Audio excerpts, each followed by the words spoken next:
नमस्कार मित्रांनो, बाळासाहेब सलगर आणि माझ्या नवीन व्हिडिओमध्ये सर्वांचं मनापासून स्वागत करतो. मित्रांनो, सध्या महाराष्ट्राच्या प्रत्येक गावाखेड्यामध्ये फक्त एकाच व्यक्तीची चर्चा जोरदार चालू आहे. आणि ते जर आपण बघितलं तर अन्न आणि औषध प्रशासनच्या आयुक्तपदी तुकाराम मुंढे सर ज्यावेळेसपासून विराजमान झालेत, ज्यावेळेसपासून त्यांनी पदभार स्वीकारला, त्यावेळेसपासून भेसळखोरांचे धाबे दणाणलेले आहेत. यांना कळून चुकलं की आता आपली काही गय केली जाणार नाही, हा व्यक्ती काही थांबणार नाही, याला कोण्या याला कुठल्या नेत्याची भीती नाही, याला जनतेचा सपोर्ट असतो. आणि निश्चितपणाने तुकाराम मुंढे सरांची ज्या प्रकारे क्रेज आहे, त्यांनी अगदी तसंच वागले आणि अवघ्या 48 तासांमध्ये बऱ्याच भेसळखोरांवरती कारवाई करून त्यांना गजाआड करण्याचं काम केलं.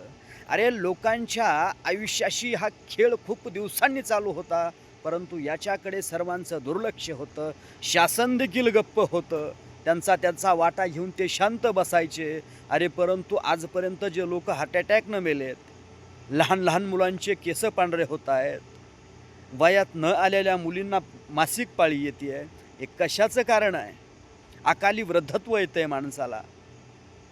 तर हे कुठलंही काही नाही, तर ही खऱ्या अर्थानं ही भेसळ केलेली आहे. अन्नामध्ये पूर्वी लोक म्हणायची की लोकांच्या ताटात माती कालवू नये, परंतु अलीकडे आपण बघितलं तर विष कालवण्याचं काम असणारं इथल्या व्यवस्थेने म्हणा, इथल्या या अधिकाऱ्यांनी म्हणा, इथून पाठीमागचे अधिकारी या पदावरती बसून गेलेच असतील ना. मग तो काय डोळे झाकून बसला होता का?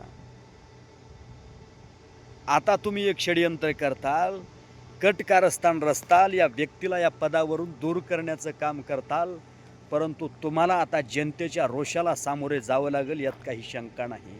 तुमचं सरकार देखील उलथू शकतं, तुमचे आमदार देखील कमी येऊ शकतात. आता जर तुम्ही तुकाराम मुंढे सरांना असणाऱ्या या पदावरून दूर केलं तर लोकांच्या रोषाला तुम्हाला निश्चितपणानं सामोरे जावं लागेल. अरे, शरीर असलं तरच खऱ्या अर्थानं, शरीर हीच संपत्ती आहे. काय करायचं, बाकीच्या गोष्टी आपल्यासाठी दुय्यम असल्या पाहिजे. कारण माणूस जगला तर इतर गोष्टीचा उपभोग घेऊ शकेल, परंतु तुम्ही आहात तोपर्यंतच तुमच्या अन्नामध्ये असणार हे स्लो पॉयझन तुम्ही रोज घेत होता. लहान लहान मुलं असतील, आता एकही अशी गोष्ट नसेल की त्याच्यामध्ये भेसळ नसेल. आपण बघितलं, आंबे कृत्रिमरित्या असणारे त्याला पिकवण्यात येत होतं. केळीचंही तसलंच आहे, पावडरमध्ये भिजवले की असणारे केळी पिकली.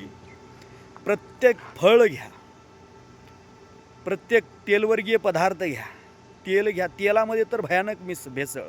त्यातली त्या दूध प्रोडक्ट, या दुधापासून बनणाऱ्या प्रत्येक वस्तूमध्ये प्रचंड प्रमाणात भेसळ. आता मनाने लोक रस्त्यावरती फेकून देतात जे भेसळयुक्त माल आहे. का? मग हे अधिकारी आला म्हणून यांनी असणारा आपल्या पदाचा योग्य वापर केला. प्रश्न पडला, किती हा भ्रष्टाचार माजलेला होता, किती हे लोकांच्या आयुष्याशी खेळ चालू होता. त्याला आज कुठं लोकांच्या पुढे समोर आलंय. खऱ्या अर्थानं त्या काळातही तुकारामांनी विद्रोह केला आणि आजही यांना बंड करावा लागतो, विद्रोह करावा लागतो. आजही तुकारामच असणारा परत वाचवायला आला लोकांना, ही असं म्हटलं तरी काय आता वावगं ठरणार नाही. कारण की भयानक परिस्थिती आहे. धन्यवाद.